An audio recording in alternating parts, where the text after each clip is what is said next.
अस्सलाम वालेकुम, welcome to my YouTube channel. उम्मीद है आप सब ठीक होंगे। आज हम बनाने जा रहे हैं बैंगन का सालन, बिल्कुल एक नए तरीके से। चलिए शुरू करते हैं। ये मैंने बैंगन काट लिए हैं और मैं इनको पानी में डाल के रख दूँगी ताकि ये काले ना हो। टाइम कम होने की वजह से मैंने पहले ही कटिंग शुरू कर दी थी बैंगन की। तो ये बैंगन कट गए हैं। अब इनको पानी में डिप कर दूँगी और साइड पर रख दूँगी। और बाकी चलिए अब शुरू करते हैं।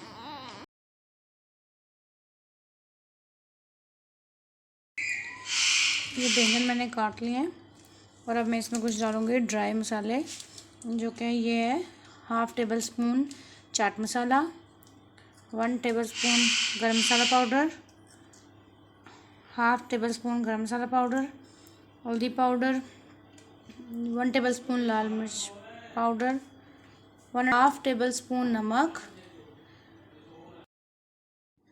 1/2 टेबल स्पून धनिया पाउडर। ये 2 मीडियम साइज़ के प्याज लें जिनको मैंने ब्रिक चॉप कर लिया है, कटिंग कर लिया है। ये है मेरे पास बैंगन। चलो अब शुरू करते हैं। और ये लिया है मैंने थोड़ा सा दही, 4 से 5 टेबल स्पून दही के जो मैंने फेंट लिए है। अब हम लेंगे एक बाउल और इस बाउल में अपने बैंगन निकाल लेंगे पानी से। अच्छी तरह निचोड़ के इनको फिर निकाल लीजिए पानी से। ये मैंने इसमें बैंगन डाल लिए हैं। अब मैं इसमें डाल दूँगी ये दही जो मैंने फेंट के रखा हुआ था पहले से। अब मैं इसमें अच्छी तरह इसको डाल दूँगी।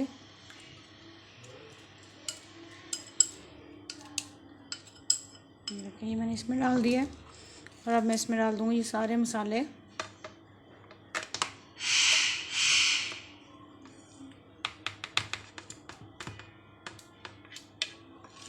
ये सारे मसाले इसमें डाल दिए हैं और इसको मैं अच्छी तरह हाथ से मिक्स कर दूँगी। ये देखें ऐसे।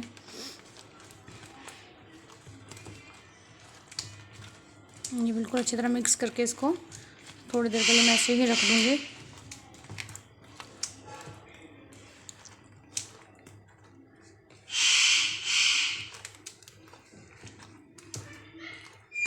आलू हम बाद में डालेंगे, जब इसको हम ये मैरिनेट करके रख देंगे। आलू हम बाद में डालेंगे। ये देखें ये मैरिनेट हो गया है। अब मैं इसको रख देती हूँ 10 मिनट के लिए। चलें बनाना शुरू करते हैं। सबसे पहले मैंने ऑयल डाल लिया, इसमें 2-3 दालचीनी के पीस डालूँगी इसमें मैं।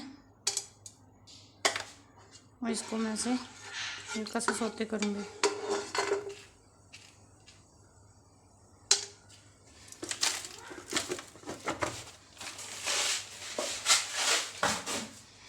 ये दालचीनी डाल लिया मैंने, इसको हल्का सा कर लिया। मैं इसमें डाल दूँगी प्याज। मैंने इसमें डाल दिया प्याज। अब इसको अच्छी तरह फ्राई कर लूँगी।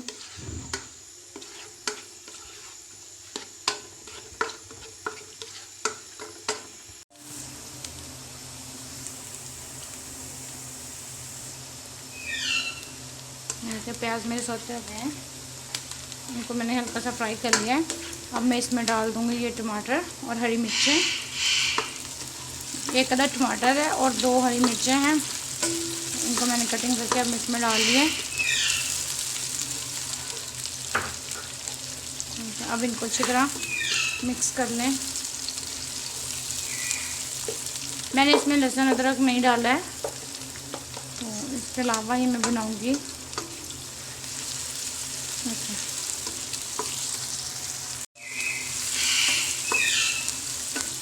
ये देखते हैं फ्राई हो गया। अब मैं इसमें डाल दूँगी आलू जो मैंने कटिंग किए हैं। 2 मीडियम साइज़ के आलू लेके मैंने उनको ऐसे कटिंग कर लिया है और मैं इसमें डाल दूँगी।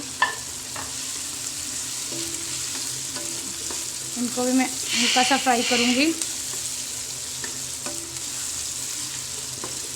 हल्का सा आलूओं को भी ऐसे मैंने फ्राई कर लिया है। अब मैं इसमें डाल दूँगी थोड़े से मसाले।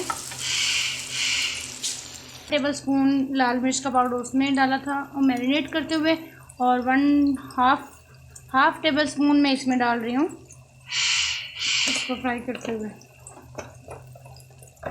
और साथ में ही 1/2 टेबल स्पून से थोड़ा सा कम 1 टीस्पून मैं इसमें डालूँगी।